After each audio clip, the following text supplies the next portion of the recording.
short for a stormtrooper?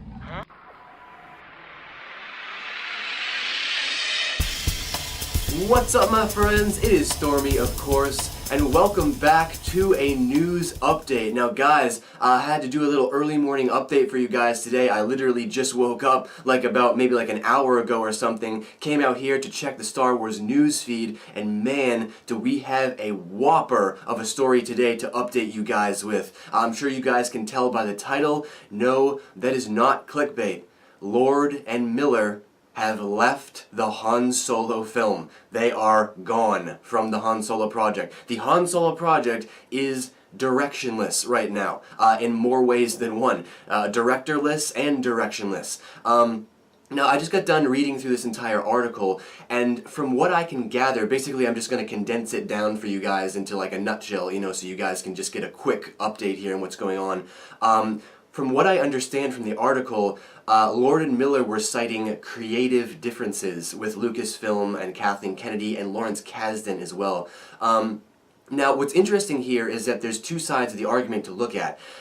Creative differences could be a really, really bad thing, or it could be a good thing. Now, what do I mean by that? Well, them citing creative differences, this could be a really bad thing, because this is Kathleen Kennedy bringing on these very, very talented directors to do these projects, right? To do this project, but they're not given the creative freedom that they needed. They might have had vision for this film, and Kathleen Kennedy just said straight up, nope. You're not going to do that. This is too creative. This is too imaginative. You have to do it more corporate. You have to, the movie checklist. You have to go down the checklist. You can't be too creative. And that's kind of like the vibe that I'm getting here. Because here's the thing, it's kind of like a job interview.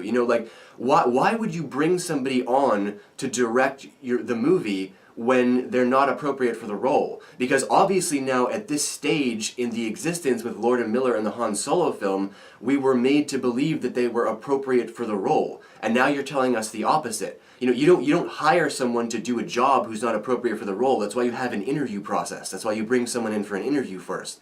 So, now, one of the things that was mentioned in this article also, which kind of backs up this point, is that they were saying that Lord and Miller were trying to go a more comical direction for the Han Solo movie. And what they were saying is that Lord and Miller didn't understand that Han Solo is not a comedian. He's not a funny person. He's wry, he's sarcastic, he gives you a hard time, but he's not a comedian. And Lord and Miller were trying to write him as a comedian. And so this is where the creative differences were coming from, apparently.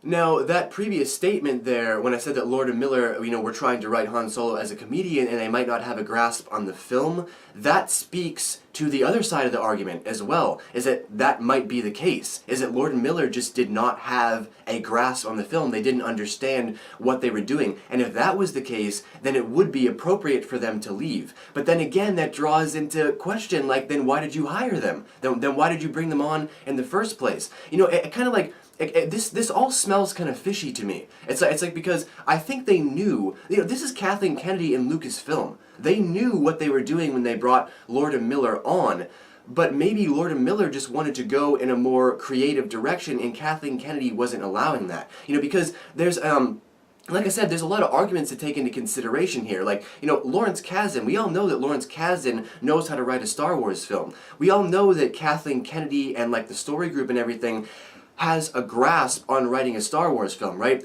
If you want to deviate from that path, if you want to find another path to go on, you can't do that. Kathleen Kennedy and Lucasfilm are not going to allow you to do this because they have a formula for making those films. But then the other side to that argument is, well, then how are we ever supposed to get any creative directors in?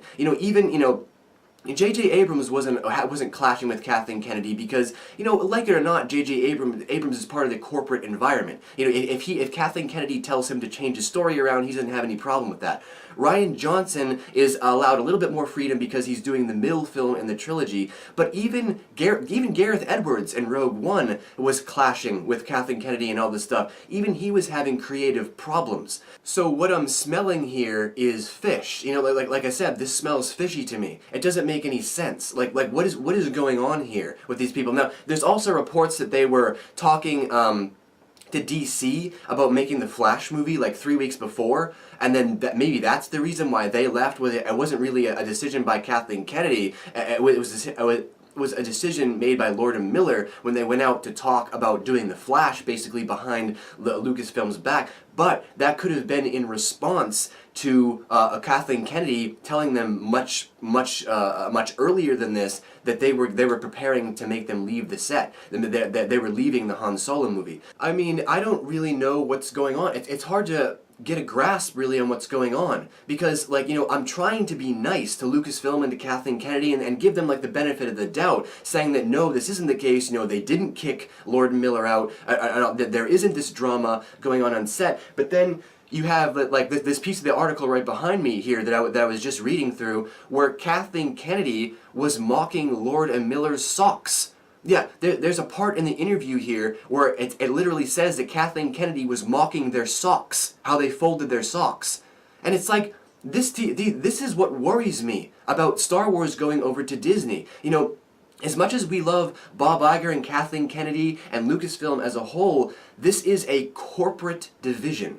And corporate doesn't like the little guys. They don't like the small creative directors. I mean, it's amazing that Rian Johnson is even there in the first place. You know, they sometimes like to bring these creative artistic directors on, but they never really give them much leeway in the creative process. Who knows how much Rian Johnson is being stifled with Episode 8 right now. So see, this is what worries me, is that I'm trying to give Lucasfilm and Kathleen Kennedy and all them the benefit of the doubt, but it doesn't sound like it's that way. You know, it sounds like these guys are sticklers for the rule. They're very, very rigid, and there is literally no creative freedom to go around. And if you're not writing a movie like Lawrence Kasdan or like Kathleen Kennedy wants, then you get ejected from the project. So basically, what I want to know now from you guys is, what do you think? You know, please leave all of your thoughts and opinions down below. Did you guys read through this article? Did you guys see all these points that were being made in here? Because as I'm reading through the comments at the bottom of this page, the opinions are pretty split. Some people are very, very happy that Lord and Miller are gone from this project, because they're like, you know what? Like good riddance to this film. You know, because no one wanted to see a Han Solo film anyway, and now it's going through all this drama. You know what? Good riddance. Why don't you just do something else? There's a lot of people saying, there's no time left to get another director, so just throw it to Filoni. Give it to Filoni. Give him his first live-action film. He's got vision. You know what I'm saying? Like, give it to Filoni to finish directing. So there's a lot of different sides, you know. And then on the polar opposite side of that, there's a lot of people who are very, very worried that Lord and Miller are not part of this project anymore.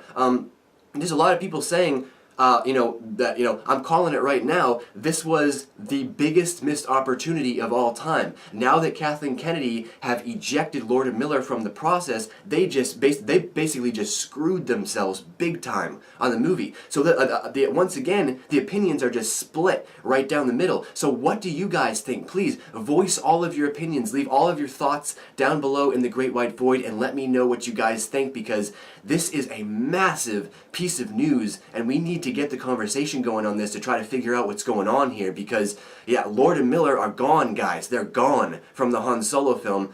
What's going on? I was just reading through another news article. Apparently Ron Howard is rumored to come in. That would be fantastic to see Ron Howard come in and finish up the Han Solo film. Also very appropriate for the kind of tone that they're going for. But yes, now it's time for you guys. Leave all your thoughts down below, and I will see you on the next video. And as always, until next we meet, stay in a galaxy far, far away for as long as you can.